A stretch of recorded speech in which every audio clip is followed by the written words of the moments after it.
चंद्रमणि शुक्ला, फैसला आ गया। हालांकि यह फैसला काफी लंबा चौड़ा है, मगर उसके ऑपरेटिव पार्ट हमने जैसा कि दर्शकों को दिखाया।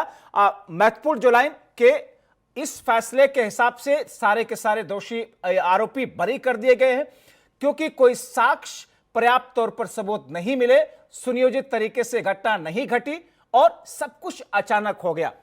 अब सवाल यह है कि इन तमाम चीजों को लेकर के 28 साल जो लगे, उसमें जिस तरीके के सबूत पेश किए गए, किन आधार पर उनको खारिज किया है अदालत ने, उन सबूतों को, उन तर्कों को, उन गवाहों की जो गवाहियां हुई। जी बिल्कुल, अगर बात करें इन सबूतों को लेकर तो 351 गवाहियां थी, 6000 पन्ने के दस्तावेज थे। लेकिन अगर पूरे ओवरऑल बात करें तो सारे जो फोटो थी, जो वीडियो थी, उनको अदालत ने खारिज कर दिया है। फोटो को लेकर यह कहा गया कि उसके नेगेटिव नहीं मिल पाए, इस वजह से फोटो की प्रामाणिकता नहीं है। वहीं अगर बात करें वीडियो की, तो वीडियो के साथ में छेड़छाड़ की गई। इस तरह का जो न्यायालय ने अपना डिसीजन दिया है कि जो वीडियो जारी किए गए थे उनके साथ छेड़छाड़ की गई थी। इस वजह से जो वीडियो जारी किए गए, जो वीडियो उपलब्ध थे, उनसे किसी को पहचाना नहीं जा सकता। और वहीं पर जो साजिश की बात हो रही थी कि घटना पूर्व नियोजित थी, पहले से साजिश की गई थी, उसको भी न्यायालय में सीबीआई प्रूफ नहीं कर पाई। एक सवाल साफ तौर से ये कहा गया। एक सवाल कानूनी जानकारों या आम लोगों के दिलों में उठता होगा कि जब किसी मामले में, किसी केस में कोई सबूत दिया जाता है, अगर खास तौर पर अगर वो डिजिटल हो, तो सबसे पहले उन सबूतों की प्रमाणिकता के लिए सबसे पहले कार्रवाई की जाती है। जिस वक्त ये सारे सबूत आज से 28 वर्ष पहले या आज से कम 15-20 साल पहले जब पेश किए गए थे, उसी वक्त इन डिजिटल सबूतों की प्रमाणिकता के लिए कोई कार्रवाई क्यों नहीं हुई, या सीबीआई ने क्यों नहीं कहा कि हमने जो सबूत पेश किए हैं इसकी प्रमाणिकता अभी करा ली जाए, क्योंकि बाद में अगर कई वर्ष गुजर जाएंगे तो शायद नहीं हो सकेगी। जी बिल्कुल, जिस तरह से 28 साल का इंतजार करना पड़ा और 28 साल के बाद में जो डिसीजन आया है उसमें ये जो आरोपी थे उनको बरी किया गया, तो उसके पहले जरूर जांच पड़ताल होनी चाहिए। तो हमारे साथ कुछ हिंदूवादी नेता और जो एडवोकेट लोग हैं वो भी मौजूद हैं, उनसे ही जानेंगे कि अगर बात करें, आज तो जैसे आप लोग हिंदूवादी नेता हैं, आप लोग खुश होंगे जिस तरह से डिसीजन आया, लेकिन अगर बात करें पुराने समय में जाते हैं, पहले जाते हैं, तो सीबीआई ने जब साक्ष्य प्रस्तुत किए थे तब क्यों नहीं सीबीआई की तरफ से इस तरह से या कोर्ट की तरफ से यह कहा गया कि साक्ष्य गलत है, या 28 साल का इंतजार क्यों करना पड़ा? ऐसा है कि आज तो सबसे पहले हम लोग स्वागत करेंगे। मैं राम जन्मभूमि मुकदमे में शुरुआत से लेकर आज तक मैं इसकी पैरवी करता रहा हूँ पक्षकार के रूप में। अखिल भारत हिंदू महासभा की तरफ से पक्षकारिता मैंने की और बहुत सौहार्द और खुशी का हम लोग के लिए दिन है, ये ऐतिहासिक दिन है। जैसा कि आपने देखा, सबूतों के अभाव में इनको छोड़ा गया है। जो सबूत अगर सीबीआई ने मजबूत नहीं पेश किए या जो कमियां रह गई, जो भी वजह रही हो, क्योंकि अदालत में हम लोग नहीं जा सके अभी अंदर, तो जो भी फैसला आया उसको हम लोग तहे दिल से स्वागत करते हैं। आप लोग एडवोकेट भी हैं, अगर इस फैसले को देखते हैं तो बारीकियों से अगर समझने की हम लोग कोशिश करें, तो अगर जैसे कि पहले की बात आ रही कि 28 साल इंतजार करना पड़ा, तो क्या खामियां रही सीबीआई की तरफ से कि आरोपी जो थे वो बरी हो गए?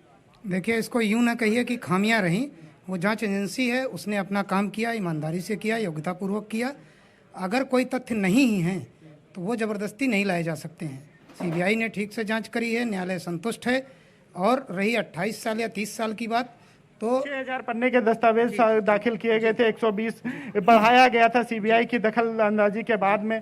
तो अब जो न्यायालय ने बरी कर दिया है, तो उसका अगर पहले इस तरह से डिसीजन आया, 28 साल इंतजार करना पड़ा। जी, उसका कारण यही है कि विधि है, विधान है, प्रक्रियाएं हैं, उसको संतुष्ट किए बिना, उसको अपनाए बिना न्यायालय कोई निर्णय अगर देता है तो भी बात उठती है। चंद्रमणि, इनसे पूछेगा, चूंकि एक वकील भी है, क्या इस फैसले के खिलाफ में सीबीआई अब ऊपरी अदालत में जाएगी? सर, देना कानूनी जानकार चुकी हैं। मस्जिद वहाँ थी नहीं, वहाँ जी बिल्कुल, अगर अभी की बात करें, ये कहूँगा भारतीय न्यायालय पद्धति उसकी एक प्रतिष्ठा विश्व में है। उसके अनुकूल हमारे न्यायालय ने सभी पक्षों को पर्याप्त अवसर देने के बाद, और जैसा आप अभी कह रहे थे कि फोटो में निगेटिव न मिलना अपने आप बताता है कि ये चीजें टेम्पर्ड हो सकती हैं, बहुत सारे अभाव हो सकते हो सकती हैं। वीडियोस थे वो टेम्पर्ड CBI हैं। क्या अन्य अदालत में जाएगी, हाईकोर्ट का दरवाजा खटखटाएगी या ऊपरी अदालत में पहुंचेगी? देखिए, भारतीय न्याय व्यवस्था में सभी को उपलब्ध है अपीलिएट अथॉरिटी में कि वो आगे जाएं, अपनी अगर कोई ग्रीवांस समझते हैं तो उसको रख सकते हैं। लेकिन आज का दिन और आज का जो इस निर्णय की जहाँ तक बात है, तो उस निर्णय से इस देश का बहुसंख्यक समाज, हमारे ख्याल से पूरा का पूरा राष्ट्र, अगर कुछ गिने चुने दोषियों, अब क्या जो आरोपी थे जो कि अदालत से बरी हो चुके हैं, क्या वो इस तरह से उन लोगों पर केस कर सकते हैं कि जिन लोगों ने उनकी छवि डैमेज करने का प्रयास किया, मानहानि का, क्या ऐसा कुछ कानून है?